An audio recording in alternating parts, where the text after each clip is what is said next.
Emergency రాజ్యం, పోలీసుల రాజ్యం, అణిచివేత రాజ్యం. సోషల్ మీడియాలో ఒక పోస్ట్ పెడితే పోలీసుడు ఫోన్ చేస్తాడు, వాడిని దొంగలు వాడు ఇడిచిపెట్టిండు పోలీసుడు. బీఆర్ఎస్ వాళ్ళు ఎంబడి వాడుడే నేర్చుకున్నాడు. పోస్ట్ పెట్టగానే ఫోన్. నేను ఒక్కటే మాటిస్తున్నా మీకు, నేను కేసీఆర్ గారు అంత మంచోని కాదు. మళ్ళా మన టైం వస్తుంది, మళ్ళా బరాబర్ మన టైం వస్తుంది. వచ్చినాక పేర్లు రాసి పెట్టుండ్రి, ఒక్కొక్కరిని ఏమేం చేయాలో అని చేద్దాం. వదిలిపెట్టే సమస్య లేదు.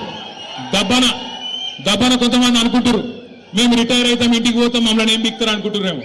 రిటైర్ అయి వేరే దేశానికి పోయినా రప్పించి తప్పకుండా అన్ని లెక్కలు సెటిల్ చేస్తాం, హిసాబ్ కితాబ్ మొత్తం చూస్తాం. గట్ల ఊకునే బాపత్ కాదు. ఇది వరకున్న కథ వేరు, ఇప్పుడున్న కథ వేరు. కానీ ఒకటి మాత్రం వాస్తవం, ఇలా ప్రజలకు ఏ కష్టం వచ్చినా, ఎక్కడ ఏ ఇబ్బంది వచ్చినా గుర్తొస్తున్నది మన నాయకుడు కేసీఆర్.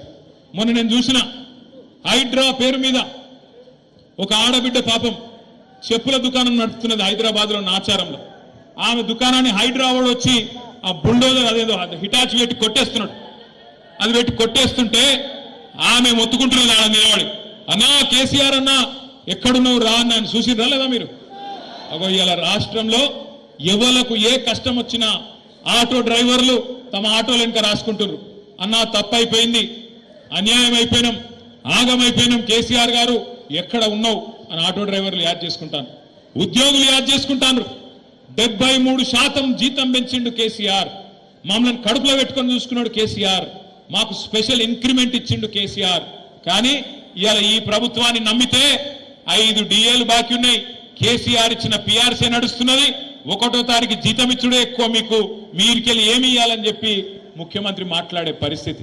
ఇలా మా తమ్ముళ్ళు నిరుద్యోగులు, మా చెల్లెళ్ళు వాళ్ళు యాద్ చేసుకుంటున్నారు.